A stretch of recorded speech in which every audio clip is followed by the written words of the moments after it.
إن الحمد لله نحمده ونستعينه ونستغفره ونعوذ بالله من شرور أنفسنا ومن سيئات أعمالنا من يهده الله فلا مضل له ومن يضلل فلا هادي له وأشهد أن لا إله إلا الله وحده لا شريك له وأشهد أن محمدا عبده ورسوله أما بعد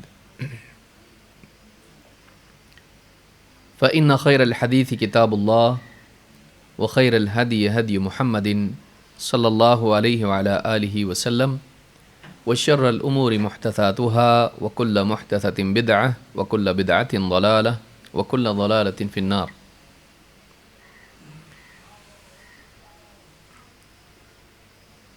قال الله تبارك وتعالى إنما يخشى الله من عباده العلماء.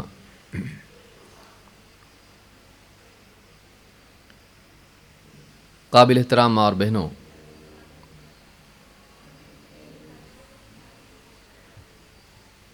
حسن تحقیق اس عنوان کے تحت طلب علم کے باب میں ام المؤمنین عائشہ صدیقہ رضی اللہ تعالیٰ عنہا کی مساعی، ان کا علم کا شوق، ان کی شخصیت، ان کا کردار اور نبی صلی اللہ علیہ وسلم سے علم کے مختلف ابواب میں کیے گئے ان کے سوالات،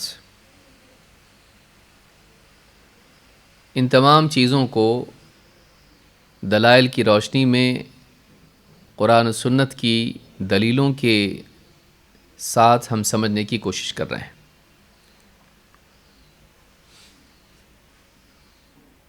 آج جو ہمارے سامنے عنوان ہے، حدیث نمبر 4، جس میں حشر کے منظر کا بیان ہے اور انسان کی عاجزی کا ذکر ہے۔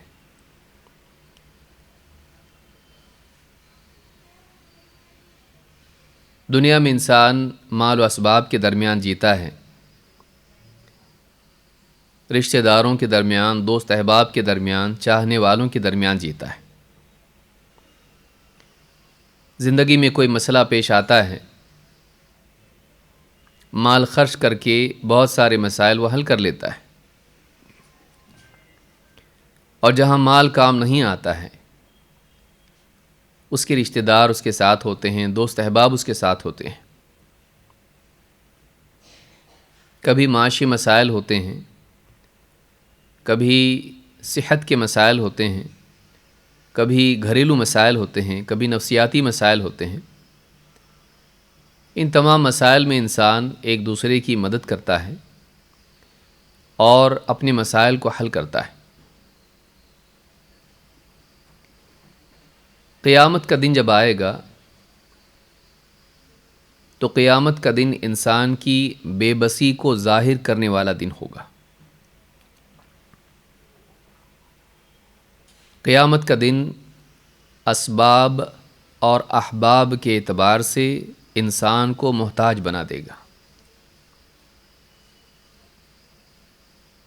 چیزیں ویسے بھی دنیا میں موت پر ہی چھوٹ جاتی ہیں، اور رشتہ دار بھی انسان یہیں چھوڑ کر چلا جاتا ہے۔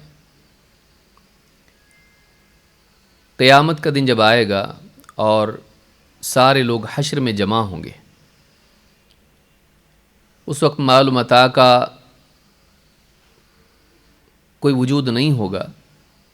سونا، چاندی، پیسہ، زیورات، جتنی بھی پراپرٹی ہے وہاں انسان کے پاس نہیں ہوگی۔ سارے لوگ وہاں جمع کیے جائیں گے،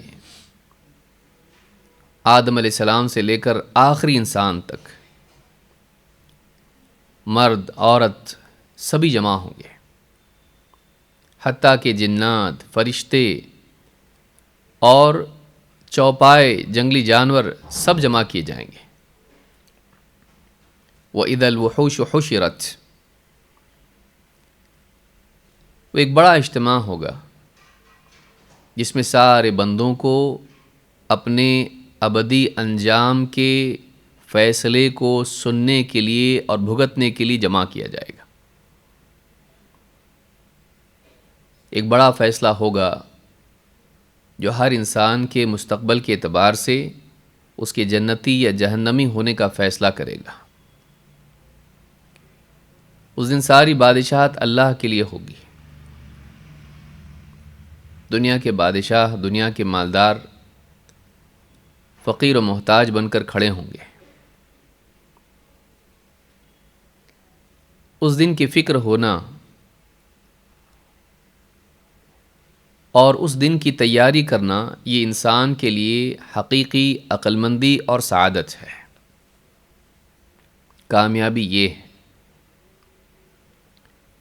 لیکن چونکہ وہ دن سامنے ہے نہیں اور دنیا کی محتاجی، دنیا کے مسائل انسان کے سامنے ہیں، انسان انہی مسائل کی فکر کرتا ہے اور انہی مسائل کو حل کرنے میں لگا رہتا ہے، یہاں تک کہ موت آ جاتی ہے اور انسان دنیا سے آخرت کی زندگی میں منتقل کر دیا جاتا ہے۔ پھر قیامت کا دن جب آئے گا تو اس وقت انسان کو اس بات کا احساس ہوگا کہ جن کے لیے میں نے سب کچھ کیا وہ میرے نہیں تھے، وہ رشتے کے اعتبار سے میرے تھے، ان کی ہمدردیاں سب کچھ میرے لیے سچی تھیں، لیکن آج ایک ایسا دن آیا ہے کہ آج کے دن کوئی کسی کا نہیں ہے۔ مسائل کی ہولناکی رشتوں کو دھندلا کر دیتی ہے۔ جب بڑا مسئلہ آتا ہے تو انسان اس مسئلے میں اتنا پریشان ہوتا ہے کہ وہ صرف اپنا سوچتا ہے، اور قیامت کا دن انسان کو اسی حال میں لا کر کھڑا کر دے گا کہ وہ اپنے آپ کو بچانے کے لیے دوسروں سے بھاگے گا۔ اس دن صرف ایمان کام آئے گا، اس دن اعمال صالحہ کام آئیں گے، اس دن مال و دولت کام نہیں آئے گی، اس دن رشتے ناتے، دوست احباب، چاہنے والے، تعلقات والے، غلام کوئی کام نہیں آئیں گے، کیونکہ اس دن انسان سے اس کی حکومت چھین لی جائے گی، وہ تنہا رہ جائے گا، ساز و سامان، اقتدار، طاقت و قوت سب اس سے چھن جائے گی۔ اب وہ صرف اکیلا ہوگا، اس کا کوئی نہیں، کیونکہ ہر ایک اپنے حال میں گرفتار ہوگا، اپنے حال میں پریشان ہوگا۔ یہی بات ہے جو آنے والی حدیث میں ہم کو بتائی گئی ہے۔ عائشہ رضی اللہ تعالیٰ عنہ فرماتی ہیں، قال رسول اللہ صلی اللہ علیہ وسلم تحشرون حفاة عراة غرلا، قیامت کے دن لوگ حشر میں جمع کیے جائیں گے، حفاة ننگے پاؤں، پہننے کے لیے چپل نہیں، حفاة عراة عریاں، بے لباس، غرلا جیسے بچہ پیدا ہوتا ہے بغیر ختنہ کے سب ویسے ہی ہوں گے۔ قالت عائشہ، عائشہ نے پوچھا، فقلت یا رسول اللہ الرجال والنساء ينظر بعضهم الى بعض، فرماتی ہیں کہ میں نے پوچھا، اے اللہ کے رسول، مرد بھی ہوں گے، عورتیں بھی ہوں گی، ایک دوسرے کو دیکھتے ہوں گے؟ آج بھی کوئی آدمی برہنہ نکل آئے کہیں، سب لوگ حیران ہوں کہ اس کو دیکھیں گے یہ کیا ہے؟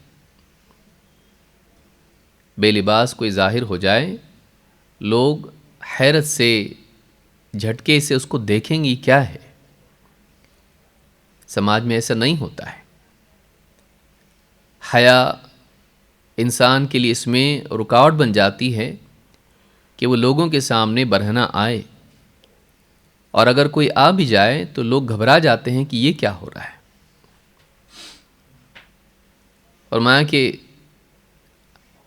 قیامت کے دن لوگ ننگے پاؤں، ننگے بدن اور غیر مختون پیدا کیے جائیں گے یا واپس زندہ کیے جائیں گے، حشر میں جمع کیے جائیں گے۔ کہ اللہ کے رسول مرد بھی ہوں گے، عورتیں بھی ہوں گی، سب ایک دوسرے کو دیکھتے ہوں گے۔ قال الامر اشد من ان یہمہم ذاک، بخاری کے الفاظ ہیں، آپ نے فرمایا معاملہ اس سے زیادہ سخت ہوگا کہ انہیں اس بات کا خیال بھی گزرے کہ وہ ایک دوسرے کو دیکھیں۔ حیرت سے یا شہوت سے انسان دوسرے کی طرف دیکھتا ہے، اس وقت میں انسان کو حیران کرنے کے لیے اس سے بڑے مناظر ہوں گے، اس کو دہشت کے لیے یہ چھوٹا واقعہ ہے۔ لوگوں کا بے لباس حشر میں جمع ہونا دنیا میں بڑی چیز ہو سکتی ہے، لیکن آخرت میں اس سے بھی بڑی چیزیں قیامت کے دن ہو رہی ہوں گی، تو اس کی طرف توجہ کی بجائے کہیں اور اس کا دھیان لگا ہوا ہوگا، اور اس وقت میں انسان ایسا پریشان ہوگا کہ شہوت کا نام و نشان اس کے پاس نہیں ہوگا۔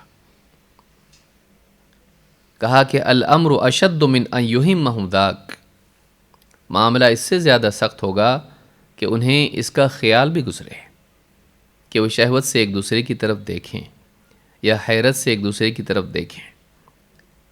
مسلم کے الفاظ ہیں، آپ نے فرمایا یا عائشہ، اے عائشہ، الامر اشد من ان ينظر بعضهم الى بعض، اے عائشہ معاملہ اس سے زیادہ سخت ہوگا کہ وہ ایک دوسرے کی طرف نظر بھی کریں، ان کی نظریں تو کہیں اور ہوں گی، وہ اور بھیانک مناظر دیکھ رہے ہوں گے، ان کی توجہ ایک دوسرے کی طرف جائے گی بھی نہیں۔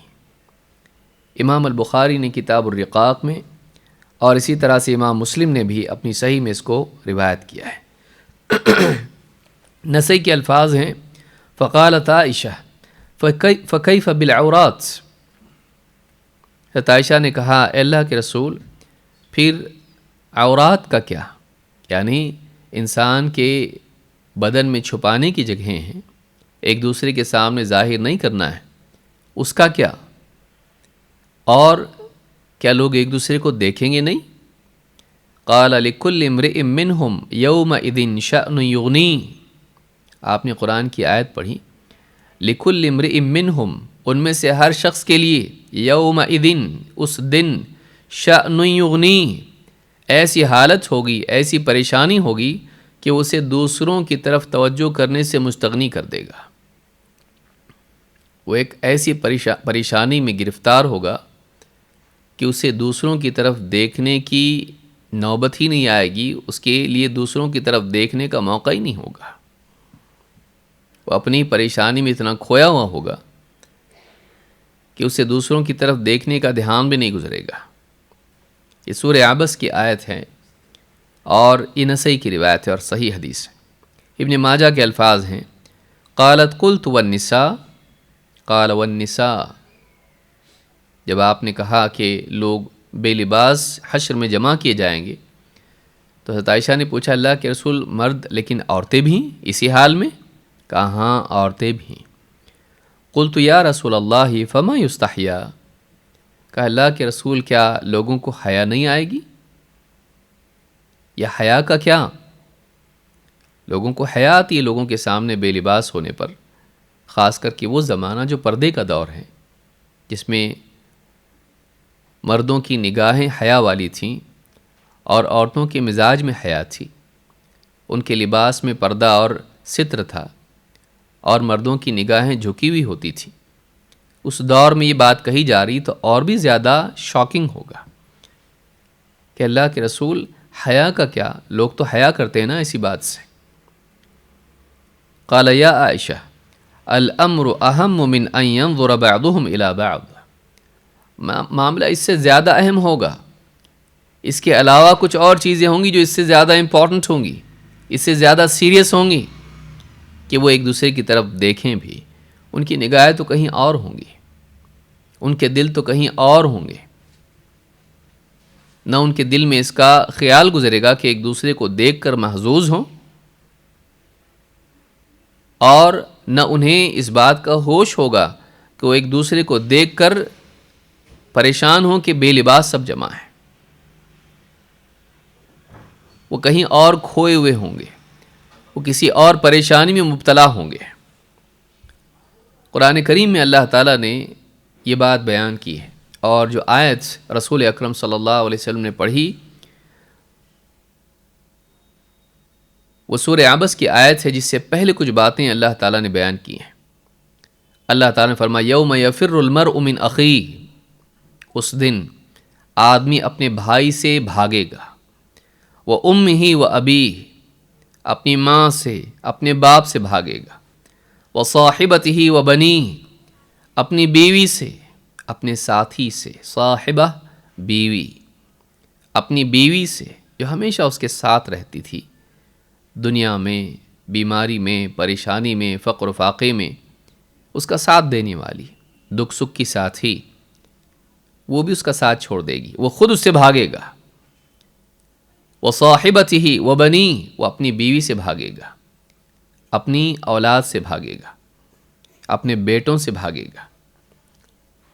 لکل امرئ منہم یومئذ شأن یغنیہ، ہر ایک اس دن ایسی پریشانی میں مبتلا ہوگا جو اسے دوسروں سے مستغنی کر دے گی، دوسروں کی طرف دیکھنے کا موقع ہی نہیں رہے گا، دوسروں کے بارے میں سوچنے کا اس کو موقع ہی نہیں ہوگا، نہ جرت ہوگی، وہ پریشان اتنا ہوگا کہ اپنے ہی بارے میں سوچ رہا ہوگا۔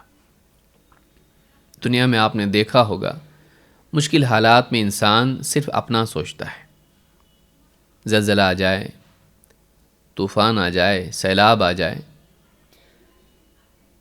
زندگی کے مشکل مسائل جب آتے ہیں تو انسان چاہتے نہ چاہتے ہوئے بھی بعض اوقات اپنوں کو بھی چھوڑ دیتا ہے۔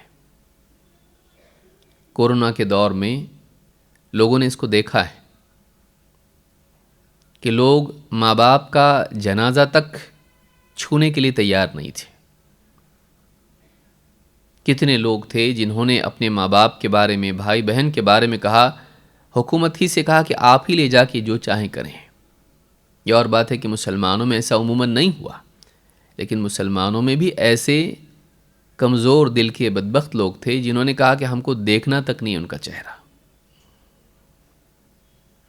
اپنے ساتھ چھوڑ دیتے ہیں۔ یہ بلا ہوتی ہے، یہ مصیبت ہوتی ہے، کتنی سخت ہے۔ جتنی سخت مصیبت ہوتی ہے اتنے کمزور رشتے ہو جاتے ہیں۔ مصیبتیں رشتوں کو کمزور کر دیتی ہیں۔ قیامت سے بڑھ کے اور مصیبت کیا ہوگی؟ قیامت کے دن سے بڑھ کر مصیبت کیا ہوگی؟ اس دن انسان دوسروں کی بجائے صرف اپنا سوچنے والا بن جائے گا، وہ خود غرضی کی آخری انتہا کو پہنچے گا، وہ سب سے بھاگے گا۔ ماں باپ سے جنہوں نے اس کو جنم دیا، ماں باپ جس نے اس کے لیے سارے وسائل جمع کیے محنت مزدوری کر کے، بیوی جو اس کے لیے ہر حال میں تیار رہتی تھی، سکھ دکھ میں اس کے ساتھ رہتی تھی، اس کو خوش کرنے میں اپنی ساری صلاحیتیں صرف کر دیتی تھی، اس کے لیے قربانیاں دیتی تھی، گھر کے کام کاج سے لے کے زندگی کے سارے معاملات میں اس کے ماتحت اور تابع رہ کر اس کے لیے آسانیاں فراہم کرتی تھی۔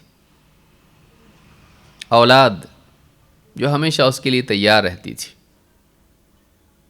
جنہوں نے اس کے لیے علاج کیا، اس کے لیے سب کچھ کیا، کھلایا پلایا، بڑھاپے میں سنبھالا، اچھی اولاد، لیکن ان سے بھی آدمی بھاگے گا، سب سے بھاگے گا۔ اس دن کوئی کسی کا نہیں ہوگا۔ کیوں؟ اس لیے کہ سامنے اتنی بڑی پریشانی ہوگی، اس کا کیا؟ وہ سوچ رہا ہوگا کہ آج ایسا دن ہے کہ آج بچ گیا تو ٹھیک، نہیں تو ہمیشہ کے لیے ہلاک، بربادی بربادی ہے۔ وہ ڈر رہا ہوگا، اس دن وہ سب سے بھاگے گا۔ لِكُلِّ امْرِئٍ مِّنْهُمْ يَوْمَئِذٍ شَأْنٌ يُغْنِيهِ، اس دن ہر ایک ایسی پریشانی میں ہوگا جو اسے دوسروں سے مستغنی کر دے گی، دوسروں کے بارے میں سوچنے کا موقع نہیں ہوگا۔ دوسری جگہ اللہ نے فرمایا وَلَا تَحْسَبَنَّ اللَّهَ غَافِلًا عَمَّا يَعْمَلُ الظَّالِمُونَ، اس گمان میں مت پڑے رہنا کہ اللہ تعالیٰ ظالموں کی کرتوت سے غافل ہے۔ ظالم ظلم کر رہے ہیں، کمزوروں پر ظلم کر رہے ہیں، جانی اعتبار سے، مال کے اعتبار سے، عزتوں کے اعتبار سے۔ آج ان کے پاس طاقت ہے، اقتدار ہے، جو چاہے کریں، بظاہر کوئی روکنے والا دکھائی نہیں دیتا ہے۔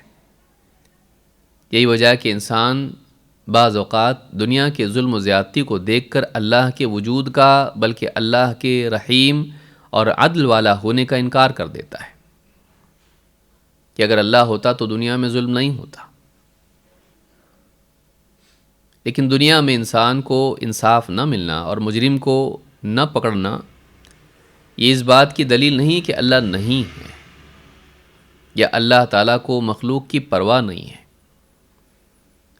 قرآن کریم میں اللہ تعالیٰ نے جواب دیا، فرمایا وَلَا تَحْسَبَنَّ اللَّهَ غَافِلًا عَمَّا يَعْمَلُ الظَّالِمُونَ، کہیں اس بھرم میں مت پڑے رہنا، اس غلط فہمی میں مت پڑے رہنا کہ اللہ تعالیٰ جو کچھ ظالم کر رہے ہیں اس سے غافل ہے۔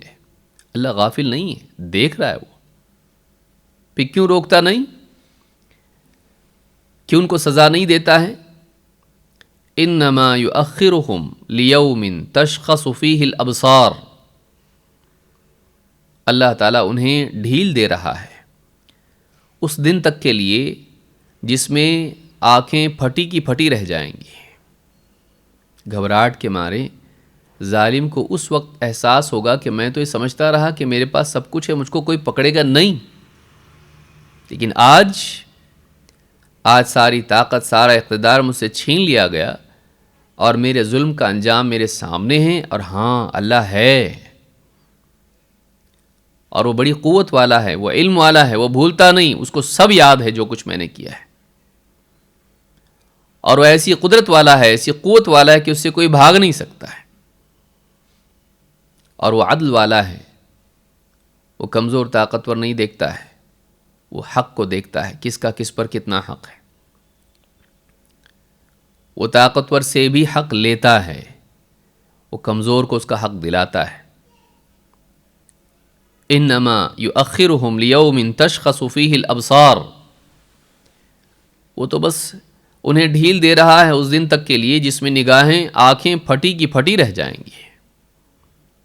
مہطعین مقنعی رؤوسہم، مہطعین وہ بھاگے جا رہے ہوں گے، مسرعین، مہطعین مقنعی رؤوسہم، سر اٹھائے، وہ آسمان میں جو کچھ ہو رہا ہوگا اس کو دیکھ رہے ہوں گے، دھماکے، فرشتوں کا نزول، عذاب، وہ ساری چیزیں پھٹی پھٹی آنکھوں سے وہ سب کچھ دیکھ رہے ہوں گے، اور سر اٹھائے دوڑے چلے جا رہے ہوں گے، گھبراہٹ میں بے تحاشا دوڑ رہے ہوں گے، حشر کے میدان کی طرف دوڑ رہے ہوں گے۔ مہطعین مقنعی رؤوسہم لا یرتد الیہم طرفہم، ان کی نگاہیں جو آسمان کی طرف اٹھی ہوئی ہوں گی لوٹ کر اپنی طرف آئیں گی نہیں، انہیں اپنا ہوش نہیں ہوگا کہ وہ اپنے حال کو دیکھیں۔ باہر ہونے والے واقعات انہیں اپنی طرف اس طرح سے جوڑ کے رکھیں گے، کھینچ رہے ہوں گے کہ ایک کے بعد ایک جو کچھ ہو رہا ہوگا آسمان و زمین میں، اس کے دیکھنے میں ایسے گھبرائے پریشان وہ دیکھ رہے ہوں گے کہ انہیں اپنے آپ کا ہوش نہیں ہوگا۔ لا یرتد الیہم طرفہم، ان کی نگاہیں اپنی طرف لوٹ کر آئیں گی نہیں۔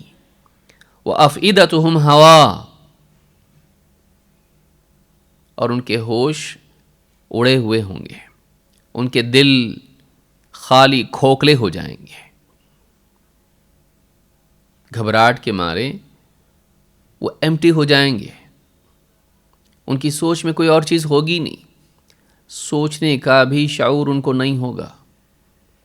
جب انسان گھبرا جاتا ہے تو ایسے وقت میں بعض اوقات اپنا پتہ، اپنی چیزیں، اپنے بارے میں بھی بھول جاتا ہے۔ وَأَفْئِدَتُهُمْ ہَوَا، ان کے دل گویا کہ بالکل خالی ہو جائیں گے۔ پریشانی کا یہ عالم ہوگا کہ انسان کو اپنا ہوش نہیں ہوگا، وہ کیا کسی کو دیکھے گا کہ وہ برہنہ ہے۔ سارے لوگ پریشان ہوں گے، خصوصاً وہ لوگ جو دنیا میں بے دینی کی زندگی گزار کے ظلم و زیادتی کے ساتھ آخرت کی دنیا میں قدم رکھیں گے۔ اپنی قبروں سے نکل کر وہ اللہ کے ہاں، اللہ کے سامنے پیش ہوں گے۔ یوم یقوم الناس لرب العالمین، اس دن لوگ رب العالمین کے سامنے پیش ہوں گے، کھڑے ہوں گے اپنے مستقبل کے فیصلے کا انتظار کرتے ہوئے۔ وہ دن آنے والا ہے۔ تو اللہ کے نبی صلی اللہ علیہ وسلم نے فرمایا کہ لوگ جمع کیے جائیں گے۔ یہ سورہ ابراہیم کی آیتیں ہیں، آیت نمبر 42 سے 43 تک۔ اس دن جمع کیے جائیں گے تو اس وقت میں انسان کو ہوش نہیں ہوگا کہ وہ ایک دوسرے کو دیکھے۔ یہ قیامت کے منظر کو بیان کیا گیا ہے۔ اس دن کوئی کسی کے کام نہیں آئے گا۔ اللہ کے نبی صلی اللہ علیہ وسلم کے بارے میں ابو ہریرہ رضی اللہ تعالیٰ فرماتے ہیں کہ اللہ کے رسول صلی اللہ علیہ وسلم نے خود فرمایا، حین انزل علیہ وانذر عشیرتک الاقربین، جب آپ پر یہ آیت نازل ہوئی کہ اپنے قریبی رشتہ داروں کو آپ خبردار کر دیجئے، قیامت کی گھڑی، برے انجام، کفر و شرک کے وبال کے بارے میں بتائیے۔ وانذر عشیرتک الاقربین، جب یہ آیت نازل ہوئی تو آپ نے فرمایا، یا معشر قریش اشتروا انفسکم من اللہ، اے قریش کے لوگوں، اپنی جانوں کو اللہ سے خرید لو۔ اشتروا انفسکم من اللہ، اپنی جانوں کو اللہ سے خرید لو۔ لا اغنی عنکم من اللہ شیئا، میں اللہ کے سامنے تمہارے کچھ کام نہیں آ سکتا۔ اللہ سے بچانے میں تمہارے کچھ کام نہیں آ سکتا۔ تم خود اپنے آپ کو بچا لو، اپنی جانوں کو آزاد کرا لو اس کی قیمت دے کر۔ ایمان، توحید، اعمال صالحہ، اپنے کو بچانے کے لیے جو دینا ہے دے دو۔ اشتروا انفسکم من اللہ لا اغنی عنکم من اللہ شیئا۔ یا بنی عبد المطلب، اے بنو عبد المطلب، لا اغنی عنکم من اللہ شیئا، میں تمہارے کچھ کام نہیں آ سکتا اللہ سے بچانے میں۔ یا عباس ابن عبد المطلب، اے عباس ابن عبد المطلب، لا اغنی عنک من اللہ شیئا، میں اللہ کے مقابلے میں تمہارے کچھ کام نہیں آ سکتا۔ یا صفیہ عمۃ رسول اللہ، اے صفیہ رسول اللہ کی پھوپھی، لا اغنی عنک من اللہ شیئا، میں اللہ کے مقابلے میں تمہارے کچھ کام نہیں آ سکتا، تمہارا کچھ ساتھ نہیں دے سکتا، تم کو بچا نہیں سکتا۔ یا فاطمہ بنت رسول اللہ، اے فاطمہ اللہ کے رسول کی بیٹی، سلینی بما شئتی، دنیا کی جو چیز تم کو مجھ سے مانگنی ہو مانگ لو، لیکن لا اغنی عنک من اللہ شیئا، میں اللہ کے مقابلے میں تمہارے کچھ کام نہیں آ سکتا۔ بیٹی، پھوپھی، چچا، قبیلہ، خاندان، سب سے آپ نے خطاب کر کے کہا، تم خود اپنے آپ کو بچاؤ، میں تمہارے کام نہیں آ سکتا۔ اگر تمہارے پاس تمہارا ایمان نہیں ہے تو میری سفارش تمہارے کام نہیں آئے گی۔ سفارش تبھی کام آ سکتی ہے جب انسان کے پاس اس کی توحید ہو، اس کا ایمان ہو، اس کا دین ہو۔ دین کے بغیر نجات نہیں۔ سفارشیں بیکار ہیں اگر انسان کے پاس اس کا اپنا دین و ایمان نہ ہو۔ یہ بخاری اور مسلم کی حدیث ہے۔ تو پہلی مرتبہ جب خاندان کو آپ نے خبردار کیا تو پہلا پیغام یہی دیا کہ میں تمہارے کچھ کام نہیں آ سکتا، تم کو اپنے بچاؤ کی خود فکر کرنی پڑے گی۔ جاہلیت کے اس معاشرے میں سفارش کا ایک جاہلانہ عقیدہ تھا کہ چاہے ہم کیسی زندگی گزار لیں، عقیدہ چاہے کیسا ہی ہو، عمل چاہے کیسا ہی ہو، بس بعض بتوں کو ہم مان لیں، ان کو خوش کر دیں، تو قیامت کے دن اللہ سے لڑ جھگڑ کر یہ ہم کو بچا لیں گے اور جنت میں پہنچا دیں گے۔ اور یہی وجہ ہے کہ وہ ان بتوں کی عبادت کرتے تھے۔ والذین اتخذوا من دونه اولیاء ما نعبدهم الا لیقربونا الی اللہ زلفی، اللہ نے ان کا قول ذکر کیا، کہا والذین اتخذوا من دونه اولیاء، اور وہ لوگ جنہوں نے اللہ کے بالمقابل اپنے کارساز گھڑ رکھے ہیں، ان کا کہنا ہے ما نعبدهم الا لیقربونا الی اللہ زلفی، ہم ان بتوں کی عبادت صرف اسی لیے کرتے ہیں کہ ہمیں اللہ سے کچھ اور قریب کر دیں۔ اللہ کے قرب کے لیے، اللہ سے اپنے مسائل کو حل کرانے کے لیے، چاہے وہ دنیا کے ہوں آخرت کے ہوں، وہ بتوں کو اپنا سفارشی تسلیم کرتے تھے اور انہی کو خوش کرنے میں لگے رہتے تھے۔ اللہ کو خوش کرنا ان کا کام ہے، ان کو خوش کرنا ہمارا کام ہے، یہ سمجھتے ہوئے یہ عقیدہ تھا کہ بس ہم کو بچانے والا بچا لے گا، چاہے ہم کیسی بھی زندگی گزار لیں۔ اللہ کے رسول صلی اللہ علیہ وسلم نے اپنوں کو ڈرایا، اپنوں کو بتایا کہ تم اپنے آپ کو بچانے کی فکر کرو، اپنی جانوں کو آزاد کرا لو جہنم سے، اپنے آپ کو خرید لو۔ کیسے؟ ایمان و عمل کے ذریعے سے۔ میں تمہارے کام نہیں آ سکتا، اگر تمہارے پاس ایمان ہی نہ ہو تو پھر سفارش بھی کام نہیں آئے گی۔ سفارش وہیں کام آ سکتی جب انسان کے پاس اس کا دین و ایمان ہو، بغیر صحت عقیدے کے سفارش بھی نہیں۔ قیامت کے منظر کو بیان کرتے ہوئے اللہ نے فرمایا ان یوم الفصل میقاتہم اجمعین، فصل کا دن، فصل کا معنی عربی زبان میں ہوتا ہے چھانٹنا، فصلہ الگ الگ کرنا۔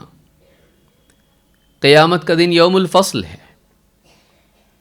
دنیا میں مومن کافر، صالح طالح، نیک و بد، اچھے برے، سب ایک سماج میں جیتے ہیں، مل جل کے ساتھ میں رہتے ہیں۔ ایک گھر میں بعض اوقات کافر مومن جمع ہو جاتے ہیں، نیک و بد جمع ہو جاتے ہیں۔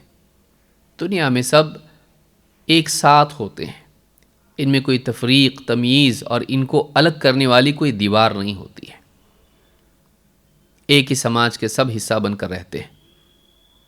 قیامت کا دن ایسا نہیں ہوگا۔ قیامت کا دن آخری طور پر اچھے اور بروں کو الگ الگ کر دے گا۔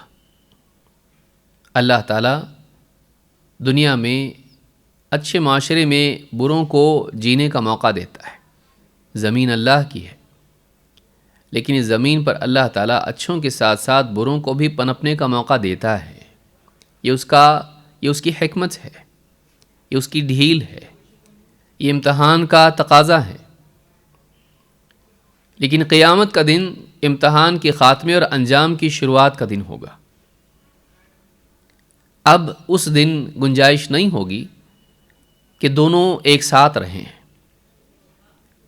اب آخری طور پر دونوں کو ہمیشہ کے لیے الگ کر دیا جائے گا، بلکہ اللہ کی طرف سے اعلان ہوگا وَامْتَازُوا الْيَوْمَ أَيُّهَا الْمُجْرِمُونَ، اے مجرموں آج تم الگ ہو جاؤ۔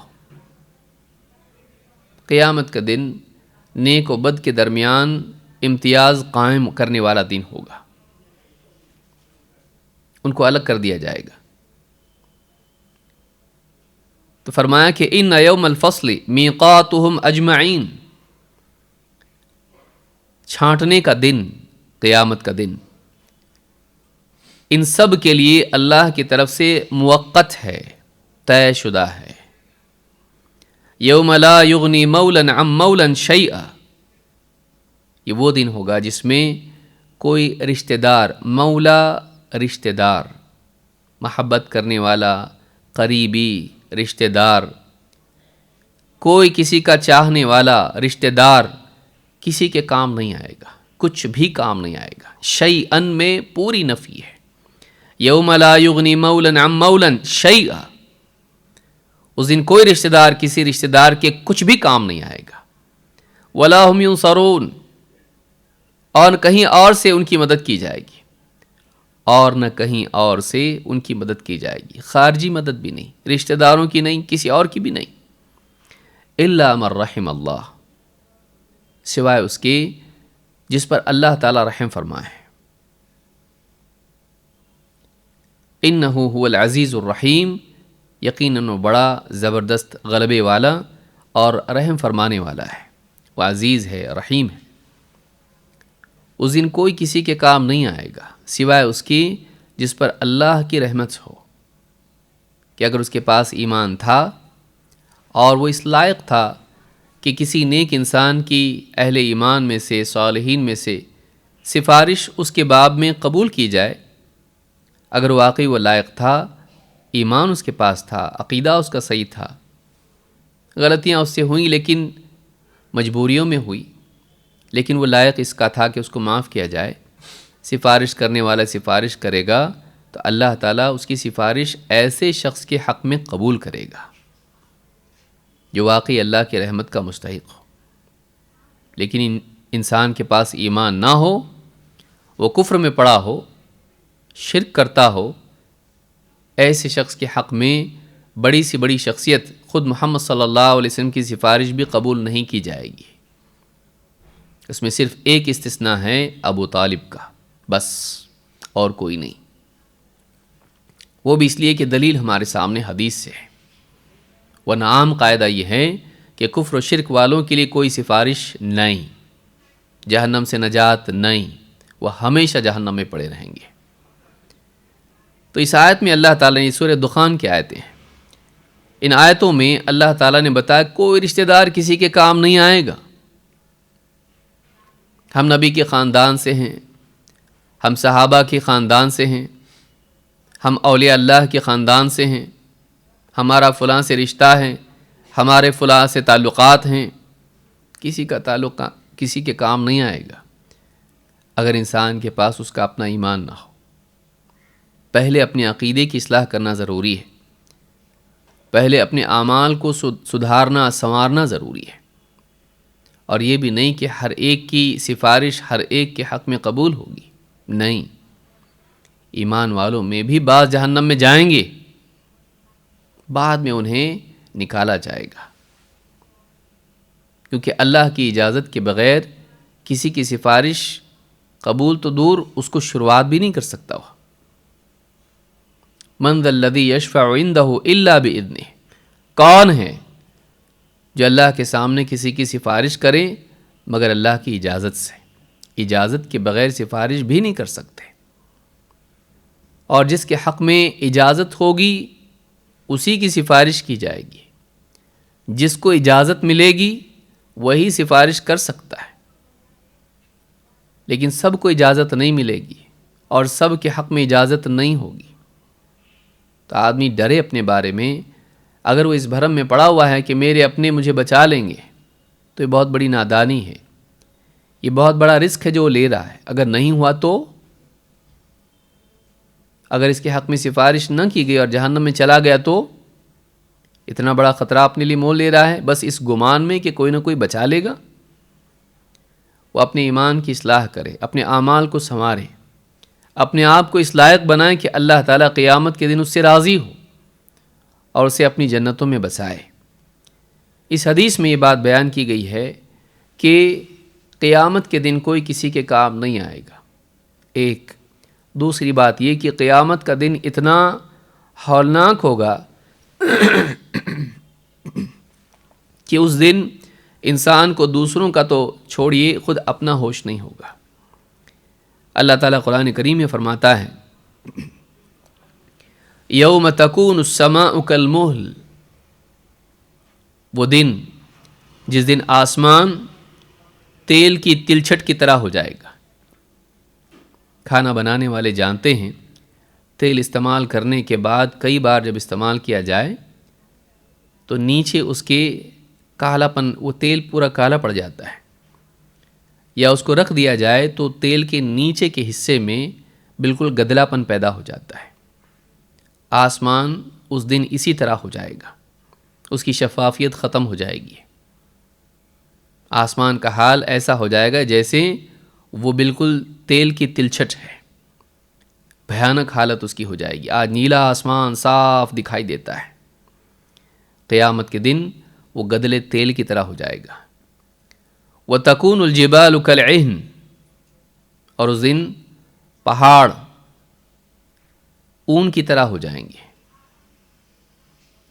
اون جب گدے بنانے والا جب دھنتا ہے تو آپ نے دیکھا ہوگا کہ بالکل ریشے اس کے اڑتے ہیں، بال کی طرح اڑتے ہیں، روئی اڑتی ہے، ہلکی ہوا میں اڑتی ہے بے قیمت بن کر، اس کا کوئی وزن نہیں ہوتا ہے۔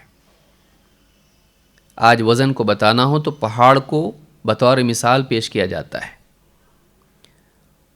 شفافیت کو، وسعت کو، حسن منظر کو بیان کرنا ہو تو آسمان کا ذکر آتا ہے۔ اس دن آسمان اپنا سارا حسن اور اپنی شفافیت کھو دے گا۔ اس دن پہاڑ اپنا وزن کھو دیں گے، وہ اون کی طرح ہلکے بے قیمت ہو کر اڑنے لگیں گے۔ وَلَا يَسْأَلُ حَمِيمٌ حَمِيمًا، اور کوئی چاہنے والا کسی چاہنے والے کے بارے میں پوچھے گا تک نہیں، تیرا کیا حال ہے، کچھ چاہیے، مدد کی ضرورت ہے، کیسا ہے تو؟ وَلَا يَسْأَلُ حَمِيمٌ حَمِيمًا، حمیم جگری دوست کو کہتے ہیں۔ کوئی قریبی دوست، چاہنے والا دوسرے کے بارے میں پوچھے گا تک نہیں۔ یبصرونہم، وجہ یہ نہیں ہوگی کہ انہیں معلوم نہیں ہوگا۔ اللہ نے فرمایا یبصرونہم، وہ دیکھ رہے ہوں گے ایک دوسرے کو، وہ ایک دوسرے کو دیکھ رہے ہوں گے، لیکن ایک دوسرے کے بارے میں پوچھنے کا حوصلہ نہیں ہوگا۔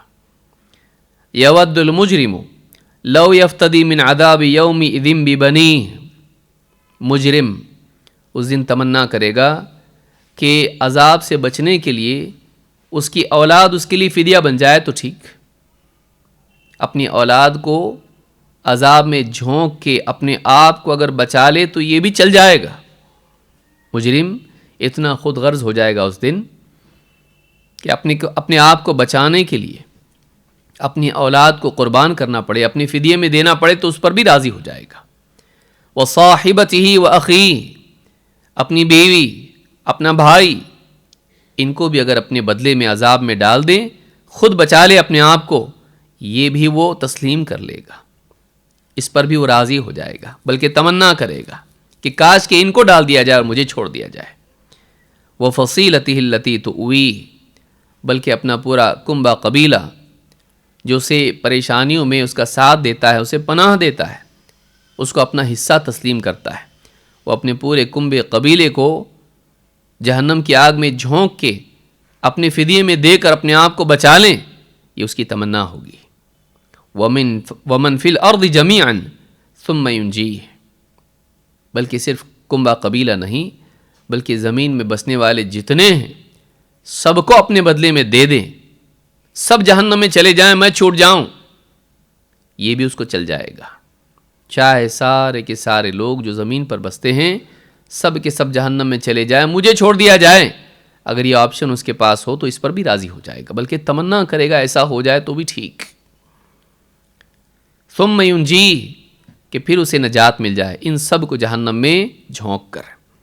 اللہ نے فرمایا کلا، ایسا نہیں ہو سکتا ہے، ایسا نہیں ہو سکتا ہے، اس کی چاہت پوری نہیں ہوگی۔ وہ چاہے گا کہ میرے بدلے دوسروں کو جہنم میں ڈال دیا جائے، ایسے تھوڑی ہوتا ہے۔ اللہ کے ہاں عدل و انصاف ہے۔ وَلَا تَزِرُ وَازِرَةٌ وِزْرَ أُخْرَى، کوئی گناہوں کا بوجھ اٹھانے والا، کوئی گناہوں کا بوجھ ڈھونے والا کسی اور کے گناہوں کا بوجھ نہیں ڈھوئے گا۔ اس کے گناہ کسی اور پر ڈال دیے جائے، ان کو جہنم میں ڈال دیا جائے، نہیں ہوگا ایسا، الا یہ کہ وہ خود ان گناہوں میں سبب بنا ہو۔ کسی اور کے گناہ کسی پر نہیں ڈالے جائیں گے۔ یہاں پر اللہ نے فرمایا کلا، ایسا نہیں ہوگا کہ اس کے بدلے کسی اور کو جہنم میں ڈال دیا جائے. ایسا نہیں ہو سکتا ہے. جس نے عمل کیا ہے اسی کو جزا ملے گی، جس نے برائی کی ہے اسی کو سزا ملے گی. لیکن قیامت کا دن آپ دیکھیں کتنا بھیانک ہوگا کہ آدمی یہاں تک کہ تمنا کر بیٹھے گا کہ ساری انسانیت کو جہنم میں ڈال دیا جائے، مجھے چھوڑ دیا جائے، مجھے اس میں کوئی پرابلم نہیں ہے. خود غرضی کی آخری حد. منفعت میں خود غرض ہونا سمجھ میں بھی آتا ہے کہ مجھے کھانے مل جائے بس، لیکن دوسرے میرے بدلے جہنم میں چلے جائیں، دوسروں کی جہنم پر یہ راضی ہو جائے گا بس اس وجہ سے کہ مجھے بچنا ہے. بھلے دوسرے جہنم میں چلے جائیں، مجھے کوئی اعتراض نہیں، لیکن مجھے چھوڑ دو. سوچئے اس وقت میں کیا حال ہوگا انسان کا. وہ کتنا بھیانک عذاب ہوگا جس کو دیکھ کر انسان اس حد تک گر جائے گا. لیکن اس دن انسان کو موقع نہیں ہوگا اپنے آپ کو بچانے کا. موقع آج ہے. اس دن اس کے پاس راستہ نہیں ہوگا. اس کی تمنائیں بیکار ثابت ہوں گی، کیونکہ اس کے پاس تمنا ہوگی کوشش نہیں، اس کے پاس چاہت ہوگی ایمان نہیں،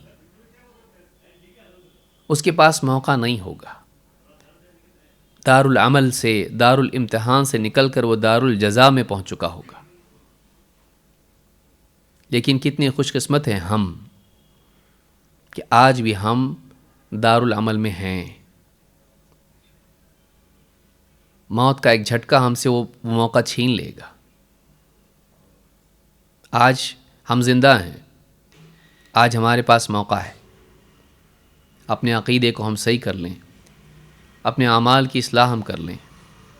اللہ کا حق اللہ کو، بندوں کا حق بندوں کو دے کر ہم اپنے آپ کو جہنم سے آزاد کرا لیں. آج ہمارے پاس لمحات ہیں، آج ہماری سانسیں بچی ہوئی ہیں. کل معلوم نہیں موت کا فرشتہ آ جائے اور ہم کو لے جائے، ہماری مہلت، ہماری مدت ختم ہو جائے، ہمارا موقع ختم ہو جائے. اگر آج ہم نے تیاری کر لی تو کل کا آنے والا دن چاہے زندگی کا انقطاع ہو، لیکن وہ دن ہمارے لیے کامیابی اور اللہ کی رحمت کی شروعات کا دن ہوگا.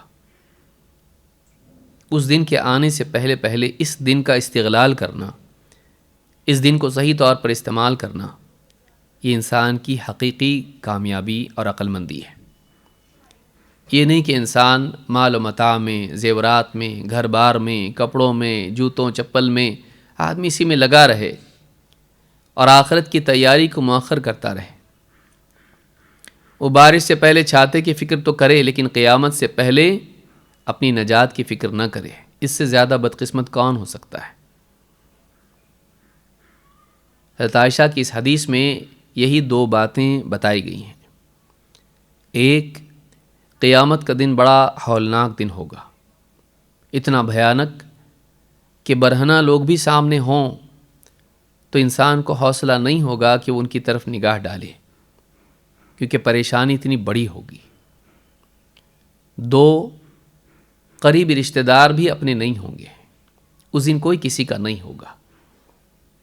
ہر ایک دوسرے سے اپنے آپ کو چھڑا کر، ان سے اپنی جان چھڑا کے خود نجات پانے کی فکر کرے گا.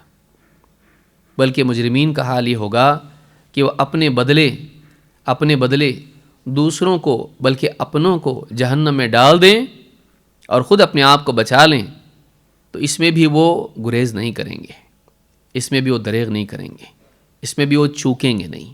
اگر یہ موقع ہوتا ان کے پاس تو کر گزرتے. اس دن انسان خود غرض ہو جائے گا. لہٰذا آج کا دن ہمارے پاس ہے، کل معلوم نہیں ہمارے پاس ہے یا نہیں ہے. دنیا سے جانے والے عموماً یہ سوچتے رہتے ہیں کہ ہمارے پاس وقت ہے. انہیں معلوم نہیں ہوتا ہے کہ وقت نہیں ہے، اور فرشتہ آتا ہے لے جاتا ہے. کسی کو کھاتے کھاتے، کسی کو چلتے پھرتے، کسی کو دواخانے میں، کسی کو بستر پر، کسی کو مجمع میں بات کرتے کرتے، کسی کو سفر کرتے وقت، کسی کو کسی حال میں، کسی کو خوشی میں، کسی کو غم میں، کسی کو مجمع میں، کسی کو تنہائی میں، کسی کو دن کے اجالے میں، کسی کو رات کے اندھیرے میں موت کا فرشتہ لے جاتا ہے، وہ کسی کی رعایت نہیں کرتا ہے۔ اس دن کے آنے سے پہلے اس بڑے دن کی تیاری کرنا، یہ سب سے بڑی سعادت اور عقل مندی ہے۔ زندگی کا ضائع کرنا آخرت کا برباد کرنا ہے۔ اور زندگی کا ضائع کرنا کیا ہے؟ زندگی کا ضائع کرنا اپنے لمحات کو، اپنے اوقات کو، اپنی سانسوں کو برباد کرنا ہے۔ ایک ایک سانس قیمتی ہے، ایک ایک منٹ قیمتی ہے، ایک ایک دن قیمتی ہے۔ یہ دن ہم کو ملا ہے اپنے آپ کو بچانے کے لیے، بتانے کے لیے نہیں، اپنے آپ کو بچانے کے لیے۔ ہم زندگی بس بتا رہے ہیں۔ کیا ہم اس زندگی میں اپنے آپ کو جہنم سے بچا رہے ہیں یا نہیں بچا رہے ہیں؟ ہم جنت سے قریب جا رہے ہیں یا جہنم سے؟ ہم اللہ سے قریب ہو رہے ہیں یا دور؟ ہم کامیابی کی طرف جا رہے ہیں یا ناکامی کی طرف؟ ہم یہ سمجھ رہے ہیں کہ ہمارے پاس بہت وقت ہے۔ کون جانتا ہے کتنا وقت ہمارے پاس ہے؟ اللہ کے نبی صلی اللہ علیہ وسلم فرماتے ہیں، میری امت کی عمریں 60 اور 70 کے درمیان ہوں گی، اور بہت کم ہوں گے جو ان کو پار کریں گے۔ ہم حساب لگا لیں، ہم کس بھرم میں پڑے ہوئے ہیں کہ ہمارے پاس بہت وقت ہے۔ معلوم نہیں ہمارے پاس اتنا بھی وقت نہ ہو جتنا عدد ہم کو بتایا گیا ہو۔ جوانی میں لوگ جاتے نہیں ہیں، صحت مند لوگ جاتے نہیں ہیں، مالدار لوگ جاتے نہیں ہیں، ڈاکٹر مرتے نہیں ہیں، بادشاہ مرتے نہیں ہیں۔ ہر حال میں انسان دنیا سے جاتا ہے۔ جانے والا نہ جانے والوں کو تنبیہ کر کے جاتا ہے اپنے حال سے، دیکھو ایک دن تم کو بھی جانا ہے۔ میں بھی یہی سمجھتا تھا کہ نہیں جاؤں گا، میں بھی یہی سمجھتا تھا کہ میرے پاس وقت ہے، میں بھی اپنے انجام کی فکر کو اور اس کی استعداد کو، آخرت کی تیاری کو ٹالتا رہا، دنیا میں لگا رہا۔ تم ایسا مت کرنا۔ ہر جانے والا اپنے جنازے میں خاموش زبان میں زندوں کو یہ سبق دے کر جاتا ہے۔ لیکن جب انسان کے پاس عبرت والی نگاہ نہ ہو، سوچنے والا دل نہ ہو، تو سارے واقعات اور سارے حادثات اس کے لیے بے معنی ہیں۔ وہ بس جنازے کی تقریب اور رسم بن کر رہ جاتے ہیں، وہ ہمارے لیے عبرت نہیں بن پاتے ہیں۔ واقعات میں عبرت اسی کے لیے ہوتی ہے جس کے پاس عبرت لینے والی نگاہ اور غور و فکر کرنے والا دل ہو۔ اگر یہ نہ ہو تو بڑے سے بڑی عبرت بھی بے معنی ہے۔ اس حدیث میں یہ دو باتیں بنیادی طور پر ہم کو بتائی گئی ہیں۔ وہ یہ کہ قیامت کے دن کوئی کسی کے کام نہیں آئے گا، اس لیے ہر آدمی کو اپنی فکر خود کرنا چاہیے۔ دو، قیامت کا دن کوئی معمولی دن نہیں ہے، وہ رسمی اجتماع کا دن نہیں ہے، وہ ایک بہت بڑے اجتماع کا دن ہے جس میں سارے لوگ جمع کیے جائیں گے اور بے بسی کی حالت میں ہوں گے۔ ان کے پاس کچھ نہیں ہوگا، حتیٰ کہ ان سے ان کا لباس بھی چھین لیا جائے گا۔ بے سر و سامانی کی یہ اعلیٰ ترین حالت ہوگی، کمزور ترین حالت ہوگی کہ انسان کے پاس اپنے آپ کو چھپانے کے لیے لباس بھی نہ ہو۔ لیکن پریشانی بھی اپنے عروج پر ہوگی کہ عریانیت کے باوجود آدمی کو اپنے عریاں ہونے کا اور دوسروں کے بے لباس ہونے کا احساس تک نہیں ہوگا، کیونکہ مسئلہ اس دن اور اس سے بھی بڑا ہوگا۔ یہ ہم کو اسی لیے بتایا جا رہا ہے کہ ہم اپنے کپڑے، اپنے کھانے پینے میں پڑے نہ رہیں، یہ سب چھن جانے والا ہے۔ اس دن کی فکر کریں جس دن انسان کے پاس لباس نہیں ہوگا، جس دن انسان کو لباس کے نہ ہونے کا بھی احساس نہیں ہوگا۔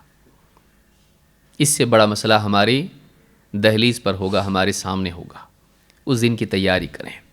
یہ حدیث یہ دو باتیں ہم کو بتاتی ہے اور ہمارے لیے فکر مند کرنے کا دروازہ کھولتی ہے۔ حضرت عائشہ رضی اللہ تعالیٰ عنہ نے یہ بات ہم اللہ کے نبی صلی اللہ علیہ وسلم سے پوچھی اور ہم کو یہ بات معلوم ہوئی، ان کا بہت بڑا احسان ہم پر ہے۔ اور بھی اس طرح کی کتنی ساری حدیثیں ہیں جن سے بہت ساری باتیں ہم کو معلوم ہوتی ہیں۔ آئیے ہم اگلی حدیث دیکھتے ہیں جو قیامت سے قریب کے احوال کے بارے میں ہے۔ یہ ہم نے قیامت کا منظر دیکھا، اس کے بعد والی حدیث میں قیامت سے قریب انسانوں کی بدحالی کا ذکر ہے، بگاڑ کا ذکر ہے۔ یہ حدیث نمبر 5 ہے، جس میں حضرت عائشہ فرماتی ہیں سمعت رسول اللہ صلی اللہ علیہ وسلم یقول، میں نے اللہ کے رسول صلی اللہ علیہ وسلم کو فرماتے سنا، لا يذهب اللیل والنہار حتی تعبد اللات والعزى، رات اور دن کا سلسلہ ختم نہیں ہوگا یہاں تک کہ لات اور عزیٰ کی عبادت دوبارہ کی جائے۔ رات دن چلتے رہیں گے اور ایک وقت آئے گا رات دن کا سلسلہ ختم نہیں ہوگا، ختم ہونے سے پہلے ایک اور برائی جنم لے گی جو ماضی میں تھی۔ لات اور عزیٰ عربوں کے بت جن کی وہ عبادت کرتے تھے، جنہیں انہوں نے معبود بنا لیا تھا، دوبارہ ان کی عبادت کی جائے گی، دوبارہ ان کو پوجا جائے گا۔ علماء نے کہا لات کو پوجا جائے گا ثقیف میں، طائف میں، اور عزیٰ کو پوجا جائے گا مکہ میں۔ فقلت یا رسول اللہ ان کنت لاظن حین انزل اللہ، فرماتی ہیں میں نے کہا اے اللہ کے رسول، میں تو جب اللہ تعالیٰ نے آیت نازل کی تو میں تو سمجھتی تھی کہ ان ذالک تامًا، کہ معاملہ تو مکمل ہو چکا ہے۔ کون سی آیت؟ هو الذی ارسل رسولہ بالہدی ودین الحق لیظہرہ علی الدین کلہ ولو کرہ المشرکون۔ هو الذی ارسل رسولہ بالہدی ودین الحق، وہی اللہ ہے جس نے اپنے رسول کو ہدایت کے ساتھ اور دین حق کے ساتھ بھیجا، لیظہرہ علی الدین کلہ، تاکہ اسے ہر دین پر غالب کر دے، پوری طرح تمام ادیان پر غالب کر دے۔ ولو کرہ المشرکون، چاہے مشرکین کو یہ بات کتنی ہی ناگوار گزرے، کتنی ہی ناپسند ہو۔ فرماتی ہیں ان ذالک تامًا، یہ آیت جب نازل ہوئی تو میں تو اسی گمان میں پڑی رہی کہ معاملہ اب مکمل ہو چکا ہے۔ علماء نے کہا مطلب یہ ہے کہ میں سمجھتی رہی کہ اللہ تعالیٰ نے جب قرآن کریم میں فرمایا کہ اللہ نے رسول کو بھیجا ہدایت کے ساتھ، دین حق کے ساتھ، تاکہ اسے تمام ادیان پر غالب کر دے، چاہے مشرکین کو کتنا ہی ناگوار ہو، تو اللہ تعالیٰ نے ہمیشہ کے لیے اسلام کو غالب کر دیا، شرک کو ذلیل کیا اور شرک ختم ہو گیا۔ میں سمجھتی تھی کہ شرک واپس لوٹ کر نہیں آئے گا، معاملہ اب کمپلیٹ ہو چکا ہے، مکمل ہو چکا ہے، کام ہو گیا، توحید غالب آ گئی، شرک ختم ہوا۔ تو میں سمجھتی تھی کہ شرک واپس نہیں آئے گا۔ اہل علم یہی معنی اس کے بیان کیا ہے۔ قال انہ سیکون من ذلک ما شاء اللہ، آپ نے فرمایا ہاں یہ ہوگا جب تک اللہ چاہے گا، یعنی اسلام غالب رہے گا، توحید غالب رہے گی، شرک مٹا ہوا ہوگا، شرک ختم ہو چکا ہوگا۔ ثم یبعث اللہ ریحا طیبہ، لیکن پھر اس کے بعد ایک وقت آئے گا کہ اللہ تعالیٰ ایک ہوا بھیجے گا جو پاک ہوا ہوگی، عمدہ اچھی ہوا ہوگی۔ فتوفى كل من في قلبه مثقال حبة خردل من ایمان، پھر ہر وہ شخص جس کے دل میں رائی کے دانے کے برابر بھی ایمان ہو، اسے موت اللہ تعالیٰ دے دے گا۔ فَيَبْقَى مَن لَّا خَيْرَ فِيهِ، پھر فَيَبْقَى مَن لَّا خَيْرَ فِيهِ، ایسے لوگ رہ جائیں گے جن میں کوئی خیر نہیں ہوگی۔ فَيَرْجِعُونَ إِلَى دِينِ آبَائِهِمْ، پس وہ واپس اپنے باپ دادا کے دین پر لوٹ جائیں گے۔ اللہ تعالیٰ قیامت کے قریب ایسی حالت لائے گا کہ جس میں سارے کے سارے زمین پر اہل ایمان ہوں گے۔ یہ عیسیٰ علیہ السلام کے وقت میں ہوگا۔ عیسیٰ علیہ السلام نازل ہوں گے اور دجال کو قتل کریں گے، اور سارے زمین پر جتنے بھی لوگ ہوں گے اتنے وہ سب کے سب مسلمان ہوں گے. وہ صلیب کو توڑ دیں گے، خنزیر کو قتل کریں گے، سارے بگاڑ کو دور کر دیں گے. اس وقت ایک ہی ملت ہوگی. ابو داؤد کی حدیث میں ہے اس وقت ایک ہی دین ہوگا بس. ساری زمین پر اہل ایمان ہوں گے، سب ختم. یہ ایک دم آخر دور ہوگا.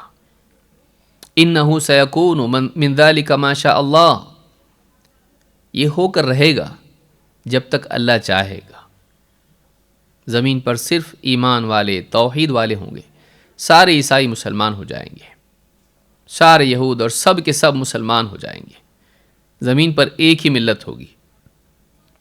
یہ عیسیٰ علیہ السلام کے وقت میں ہوگا. ابو داؤد کی حدیث میں یہ بات آئی ہے. ثم یبعث اللہ ریحا طیبہ، اس کے بعد اللہ تعالیٰ ایک ہوا بھیجے گا. فتوفی کل من فی قلبہ مثقال، بگاڑ آئے گا. اس کے بعد بگاڑ آئے گا. پھر اللہ تعالیٰ ہوا بھیجے گا تو ایمان والے دنیا سے چلے جائیں گے. اور پھر فیبقی من لا خیر فیہ، پھر وہی لوگ زمین پر باقی رہیں گے جن میں کوئی خیر نہیں ہوگی. اور ان بگڑے ہوئے لوگوں میں سے جو باقی رہیں گے فیرجعون الی دین آبائہم، نہ صرف اخلاقی بگاڑ بلکہ اخلاقی بگاڑ بڑھتے بڑھتے شرک اور کفر تک پہنچ جائے گا، اور واپس وہ اپنے باپ دادا کے دین پر لوٹ جائیں گے. ان پر قیامت قائم ہوگی. ان پر قیامت قائم ہوگی. امام مسلم نے اس حدیث کو روایت کیا ہے. تو اس حدیث میں بات معلوم ہوئی، کئی باتیں اس میں ہیں. ایک بات یہ، دو بڑی باتیں اس میں ہیں. ایک تو یہ کہ قیامت کے قریب حالات اتنے بگڑ جائیں گے قیامت کے قائم ہونے سے پہلے کہ لوگ پھر سے بتوں کی عبادت کرنے لگیں گے. لات اور عزیٰ جن کی عبادت ختم ہو گئی تھی وہ دوبارہ سماج میں آئے گی. دوسری بات اس حدیث میں یہ ہے کہ اللہ تعالیٰ نے غلبہ اسلام کے لیے رکھا ہے. اللہ تعالیٰ نے اپنے نبی کو جو دین دیا ہے، جو ہدایت والا علم دیا ہے، اور جو سماج کو بہتر بنانے والے اعمال دیے ہیں، ان اعمال ہی کے لیے غلبہ رہے گا. فکری اعتبار سے، علمی اعتبار سے قیامت تک کوئی دین کو غلط ثابت نہیں کر پائے گا. یہی دین ہمیشہ غالب رہے گا علمی دلائل کی بنیاد پر. اور اس دین پر چلنے والی بھی ایک جماعت رہے گی. لا تزال طائفۃ من امتی ظاہرین، میری امت میں ایک جماعت ہمیشہ رہے گی، وہ غالب رہے گی. لیکن سماج بگڑتے بگڑتے بگڑتے بگڑتے اتنا بگڑ جائے گا کہ ایک وقت اس سماج میں نہ صرف برائیاں بلکہ شرک اور کفر بھی آئے گا. تو اللہ کے نبی صلی اللہ علیہ وسلم نے اس آیت، جب حضرت عائشہ نے آیت پڑھی تو آپ نے کہا کہ ایسا ہوگا، دین کا غلبہ ہے، لیکن پھر ایک وقت ایسا آئے گا کہ پھر نیک لوگ اٹھا لیے جائیں گے اور برے لوگ رہ جائیں گے، اور پھر وہ جا کر بتوں کی عبادت کریں گے. تو کھلم کھلا بتوں کی عبادت ہوگی. بلکہ اللہ کے نبی صلی اللہ علیہ وسلم نے ایک حدیث میں فرمایا، قبیلہ دوس کی عورتیں خانہ کعبہ کا طواف کریں گی لیکن بتوں کی عبادت کرتے ہوئے. یعنی بتوں کی عبادت کریں گی، ان کا طواف کریں گی، تو برہنہ طواف، وہ ساری چیزیں واپس آئیں گی. تو اس دور کی خبر آپ نے دی ہے. یہاں پر یہ دو باتیں ہم کو بیان کی گئی ہیں. اللہ تعالیٰ نے جس آیت کی طرف حضرت عائشہ نے اشارہ کیا، یہ 3 جگہ قرآن میں آئی ہے. یہ آیت قرآن کریم میں الفاظ کے کچھ فرق کے ساتھ میں 3 جگہوں پر آئی ہے. ایک سورہ فتح میں آیت نمبر 28، اور اس کے علاوہ سورہ صف آیت نمبر 8 اور 9، اور اسی طرح سے سورہ التوبہ آیت نمبر 32 اور 33. یہ 3 جگہ یہ قرآن میں آیت آئی ہے، یہ بات بیان ہوئی ہے. اللہ تعالیٰ فرماتا ہے، هو الذی ارسل رسولہ بالہدی ودین الحق، وہی اللہ ہے جس نے اپنے رسول کو بھیجا ہدایت کے ساتھ اور دین حق کے ساتھ. ابن کثیر رحمۃ اللہ علیہ فرماتے ہیں بالہدی سے مراد یہاں پر نفع بخش علم ہے. العلم النافع، العلم النافع، نافع علم یعنی نفع والا علم. وہ دین الحق کہتے ہیں دین الحق سے مراد عمل صالح، اس سے مراد عمل صالح۔ اللہ تعالیٰ نے رسول اکرم صلی اللہ علیہ وسلم کو بھیجا جنہوں نے اپنے اقوال کے ذریعے سے لوگوں کو حق سمجھایا اور اپنے افعال کے ذریعے سے ایک اچھا اسوہ عطا کیا، اچھی زندگی جینا سکھایا۔ لِيُظْهِرَهُ عَلَى الدِّينِ كُلِّهِ، اور اس کی غرض و غایت اللہ تعالیٰ نے بیان کی۔ کیوں بھیجا اللہ نے اپنے رسول کو؟ ہدایت کے ساتھ اور دین حق کے ساتھ، لِيُظْهِرَهُ عَلَى الدِّينِ كُلِّهِ، تاکہ وہ اسے تمام ادیان پر غالب کر دے۔ اس سے معلوم ہوا کہ اسلام تمام ادیان پر غالب رہے گا۔ اس سے یہ بھی معلوم ہوتا ہے یہاں پر دین واحد کے طور پر ذکر کیا گیا ہے۔ اسی لیے بعض سلف نے کہا، امام شافعی وغیرہ نے، کہ کفر اور شرک سارا کا سارا ایک دین ہے، چاہے وہ نام الگ الگ ہوں، طریقے الگ الگ ہوں، قومیں الگ الگ ہوں، لیکن اسلام کے علاوہ سارا کا سارا کفر پورا کا پورا ملا کے ایک ہی دین ہے۔ تو ان تمام ادیان پر اللہ تعالیٰ نے وعدہ کیا ہے کہ اللہ تعالیٰ اپنے نبی کو، اپنے اس دین کو غالب کر دے گا۔ لِيُظْهِرَهُ عَلَى الدِّينِ كُلِّهِ وَكَفَى بِاللَّهِ شَهِيدًا، اور اللہ تعالیٰ ہی اس کے لیے کافی گواہ ہے۔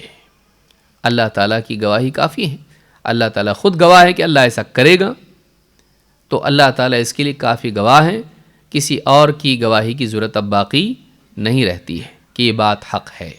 یہ سورہ فتح کی آیت 28 ہے۔ ایک اور جگہ جو سورہ صف کی آیتیں ہیں اس میں اللہ نے فرمایا، یریدون لیطفئوا نور اللہ بافواہہم، کہ وہ چاہتے ہیں کہ اللہ تعالیٰ کے نور کو اپنی پھونکوں سے بجھائیں۔ وہ چاہتے ہیں کہ یعنی کفار و مشرکین چاہتے ہیں کہ اپنے اللہ کے نور کو اپنی پھونکوں سے بجھا دیں۔ واللہ، یہ ابن کثیر کہتے ہیں کہ کوئی آدمی ابھی سورج جیسے آگ کا دہکتا ہوا انگارہ ہے اور اس کو چراغ اللہ نے کہا ہے، وجعلنا الشمس سراجا، اللہ نے کہا کہ اللہ تعالیٰ نے سورج کو چراغ بنایا ہے۔ وجعلنا سراجا وہاجا، اللہ نے کہا کہ ہم نے سورج کو دہکتا ہوا ایک چراغ بنایا۔ کوئی آدمی اگر سورج کو پھونک کے بجھانا چاہے بجھا سکتا ہے؟ نہیں بجھا سکتا ہے۔ تو جیسے سورج کو پھونک کے انسان بجھا نہیں سکتا ہے، ویسے ہی اپنے منہ سے نکلنے والی باتوں کے ذریعے سے اللہ کے دین حق کو باطل ثابت نہیں کر سکتا ہے۔ گویا کہ ایسا ہوا جیسے سورج کو پھونک رہا ہو آدمی، اس سے وہ بجھنے والا نہیں ہے۔ اسی طرح سے اپنے منہ سے انکار کر کے یا اپنے منہ سے غلط باتیں اور شکوک و شبہات اور انکار کے ذریعے سے، غلط بیانی کے ذریعے سے بس باتیں بنا کر، اسلام کے خلاف زبان چلا کر، اسلام کے برخلاف انسان باتیں بنا کر، تہمتیں لگا کر اسلام کو غلط ثابت نہیں کر سکتا ہے، اسلام کو مٹا نہیں سکتا ہے۔ واللہ متم نورہ ولو کرہ الکافرون، اور اللہ تعالیٰ اپنے نور کو کامل کر کے رہے گا، چاہے کافروں کو کتنا ہی ناگوار کیوں نہ گزرے، چاہے کافر اس کو کتنا ہی ناپسند کیوں نہ کریں۔ تو یہاں پر اللہ تعالیٰ نے یہ بیان کیا کہ لوگ اللہ کے دین کو مٹا نہیں سکتے اپنی باتوں کے ذریعے سے، اپنے مناظروں کے ذریعے سے، اپنے شکوک و شبہات کے ذریعے سے، اپنے انکار کے ذریعے سے، بلکہ اللہ تعالیٰ اپنے دین کو، اپنے نور کو پورا کر کے رہے گا، اتمام تک پہنچائے گا، پرفیکشن تک لے جائے گا، چاہے انکار کرنے والے اس کو پسند کریں یا نہ کریں، کتنا ہی ناپسند کریں، اللہ اس کو کامل کر کے رہے گا۔ پھر اللہ نے فرمایا، هو الذی ارسل رسولہ بالہدی ودین الحق لیظہرہ علی الدین کلہ ولو کرہ المشرکون۔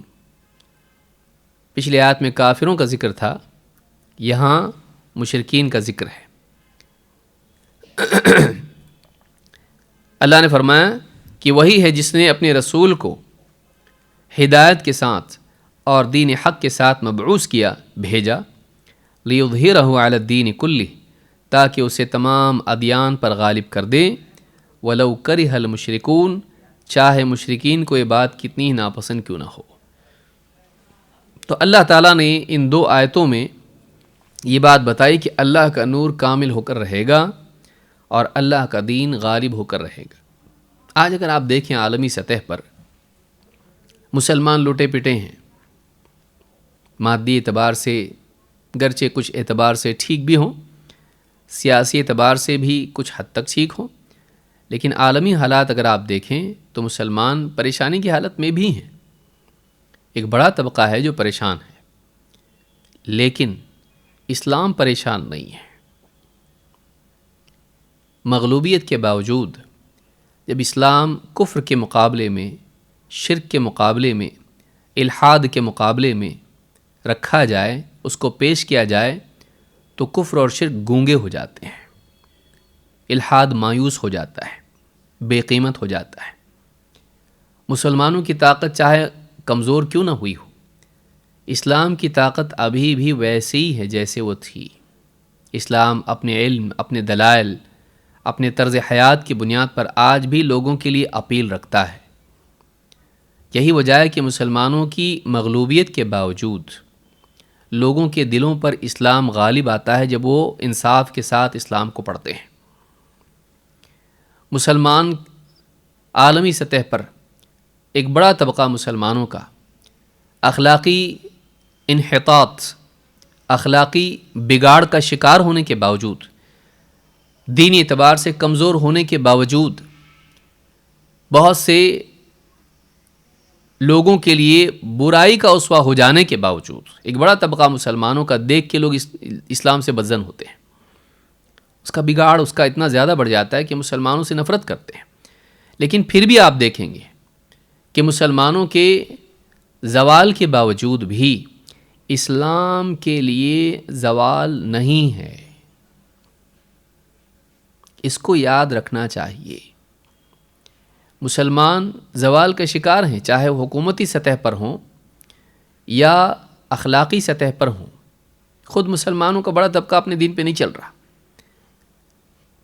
بلکہ اگر دیکھا جائے تو مسلمانوں کی ذلت کا سبب ہی یہی ہے۔ مسلمانوں کی ذلت کا سبب یہ ہے کہ انہوں نے اپنے دین کو وہ حق نہیں دیا جو دینا چاہیے تھا۔ دین سے دوری کی وجہ سے مسلمانوں میں زوال آیا ہے۔ لیکن اس کے باوجود اگر آپ دیکھیں تو عالمی سطح پر دنیا میں ایک بڑا طبقہ آج بھی مسلمان ہو رہا ہے، جبکہ مسلمانوں میں بگاڑ ہے، جبکہ مسلمان کمزور ہیں، جبکہ اسلام کے بارے میں پروپیگنڈا کتنا زیادہ ہو رہا ہے، منفی باتیں اسلام کے بارے میں کتنی کہی جا رہی ہیں، پوری طاقت لگا کے اسلام کو، مسلمانوں کو بدنام کرنے کی کوشش کی جا رہی ہے۔ لیکن پھر بھی آپ دیکھیں گے کہ پڑھا لکھا طبقہ، پروفیسر ہوں، سائنسداں ہوں، کبھی بڑی بڑی سیلیبریٹیز ہوں، سپورٹس مین ہوں، فلم سٹار ہوں، یہ بھی کچھ ان پڑھ لوگ نہیں ہوتے ہیں، یہ بہت صلاحیت مند لوگ ہوتے ہیں، پڑھے لکھے لوگ ہوتے ہیں، تبھی جا کر کھڑے ہوتے لوگوں کے سامنے۔ یہ اپنے اپنے میدان کے ماہر ہوتے ہیں، لیکن یہ لوگ، یہ پڑھے لکھے لوگ جب اسلام کو پڑھتے ہیں، اسلام کے بارے میں تحقیق کرتے ہیں، تو باقی سارے ادیان کے مقابلے میں اسلام انہیں اپنی طرف کھینچتا ہے۔ اسلام میں آج بھی اپیل ہے، اسلام اپنی آب و تاب کے ساتھ، آن بان کے ساتھ آج بھی موجود ہے، آج بھی اسی طاقت کے ساتھ موجود ہے۔ بلکہ اگر ہم اسلام کو تھام لیں، ہم اپنی زندگی میں فکر و عمل کے اعتبار سے اسلام کو نافذ کریں، تو وہی مقام ہم کو بھی مل سکتا ہے، عزت کا مقام۔ لیکن بدقسمتی سے مسلمان آج مال و دولت، خواہشات کے پیچھے دوڑنے کی وجہ سے آخرت کو بھلا کر، اللہ سے دور ہو کے، منمانی کے راستے پر چل کر، بلکہ بعض اوقات دوسری قوموں کے طور طریقے اپنا کر دوسری قوموں کے طور طریقے اپنا کر اپنے آپ کو ذلت کے گڑھے میں ڈال رہا ہے۔ یہ ذلت ہے، ہماری ذلت کا سبب دین نہیں، دین سے دوری ہے۔ پھر پڑھا لکھا طبقہ ایک نادان کھڑا ہوتا ہے، یہ مدرسے بند کر دو، اسکولیں کھول دو، یہ مولوی لوگ ان کو ہٹاؤ، پروفیسرز کو لاؤ۔ ہم کو پروفیسرز نہیں چاہیے، ایسا نہیں ہے، اسکول نہیں چاہیے، ایسا نہیں ہے، اسکول بھی چاہیے، پروفیسر بھی چاہیے، سائنٹسٹ بھی چاہیے، انجینئر بھی چاہیے، ڈاکٹر بھی چاہیے، سب چاہیے ہم کو، لیکن ان سب میں علماء کا مقام سب سے زیادہ ہیں۔ کیوں؟ انبیاء انجینئر ڈاکٹر پروفیسر نہیں ہوتے ہیں، علم والے ہوتے ہیں، وہ علم جو اللہ والا علم ہے، جو انسان کو واقعی انسان بناتا ہے۔ سائنس کا علم چیزوں کو بہتر بناتا ہے، دین کا علم انسان کو بہتر بناتا ہے۔ چیزیں اگر بہتر بن جائیں اور انسان شیطان بن جائے تو ترقی یافتہ چیزیں انسانی زندگی میں زوال میں تیزی لاتی ہیں، بگاڑ اور فساد میں تیزی لاتی ہیں، ہلاکت میں تیزی لاتی ہیں، اور چھوٹے دائرے کے بجائے بربادی بڑے دائرے میں ہوتی ہے۔ کیوں؟ ٹیکنالوجی کی ترقی کی وجہ سے۔ اگر ٹیکنالوجی میں ترقی ہو لیکن انسان زوال کا شکار ہو، لہٰذا جہاں ٹیکنالوجی کی ترقی ہونا چاہیے، انجینئر کے ذریعے سے، سائنسدانوں کے ذریعے سے، ڈاکٹروں کے ذریعے سے میڈیکل لائف میں بہتر سے بہتر معاملہ ہونا چاہیے، وہیں انسانی اخلاق، اقدار، افکار میں بھی بہتری آنا ضروری ہے، اس میں سدھار آنا ضروری ہے۔ سب چیزیں سدھر جائیں، انسان بگڑ جائے، یہ سماج کا سدھار نہیں ہے، سماج کی بربادی ہے۔ ایک بندر کے ہاتھ میں آپ گن مشین دے دیں تو کیا ہوگا؟ ایک بندر کو گاڑی میں ڈرائیور بنا کے بٹھا دیں تو کیا ہوگا؟ سوچئے کہ جو بس انسٹنکٹس کے تابع ہو اور علم کے تابع نہ ہو، اس کے افعال، اس کے کام سوچے سمجھے نہ ہو، بلکہ بس جذبات کے تحت ہوں، لذت کے لیے ہوں، چاہت کے لیے ہوں، وہ گہری سوچ کا نتیجہ نہ ہو، وہ بامقصد نہ ہو، وہ سب کا سوچ کر نہ ہو، بس اپنے ہی لیے ہوں، ایسا سماج کیسے فلاح پا سکتا ہے؟ دین انسان کو ایسا بناتا ہے کہ وہ دوسروں کا بھی سوچتا ہے، دوسروں سے ہمدردی کرتا ہے، قدرت کے باوجود ظلم نہیں کرتا ہے، کیونکہ اللہ تعالیٰ دیکھ رہا ہے، اللہ کو جواب دینا ہے۔ وہ اپنوں کی فکر کرتا ہے، پرایوں کو معاف کرتا ہے۔ وہ سماج کو بہتر بنانے کے لیے خود غرضی کا راستہ چھوڑ کر خیر خواہی کا راستہ اپناتا ہے۔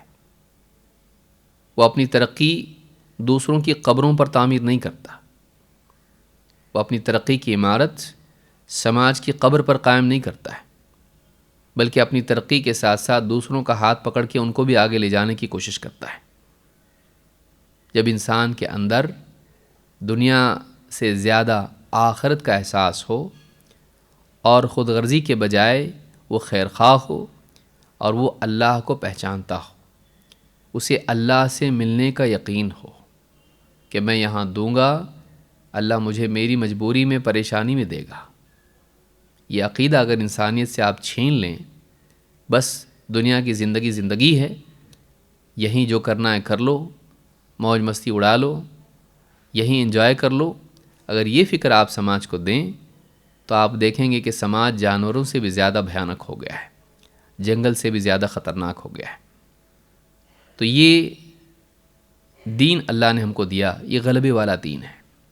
مزید باتیں انشاءاللہ ہم آنے والے درس میں دیکھیں گے، جو اس حدیث کی شرح میں ہمارے سامنے آئیں گی کہ اس میں کیا باتیں بیان ہوئی ہیں، اور مزید انشاءاللہ اس پر ہم گفتگو کریں گے۔ دین ہماری نجات کا ذریعہ ہے، چاہے زوال میں ہوں، ہم ترقی کے دور میں ہوں، ٹیکنالوجی ہو نہ ہو، گاؤں میں ہوں، شہر میں ہوں، دین ہماری نجات کا ذریعہ ہے۔ لہٰذا ہم کو دین سیکھنا چاہیے کہ کیسی زندگی، اچھی زندگی کون سی ہے، چیزوں والی یا صفات والی؟ کہ ہمارے پاس اچھی سے اچھی چیزیں ہوں، یہ اچھی زندگی ہے؟ یا ہم اچھے بنیں، یہ اچھی زندگی ہے؟ چیزوں کو اچھا بنانے میں ہم اپنے آپ کو اچھا بنانا بھول نہ جائیں، ہمارا اچھا ہونا زیادہ ضروری ہے۔ چیزیں اچھی بنیں نہ بنیں، زندگی اچھی بنتی ہے ہمارے اچھے بننے سے، نہ کہ چیزوں کے اچھے بننے سے۔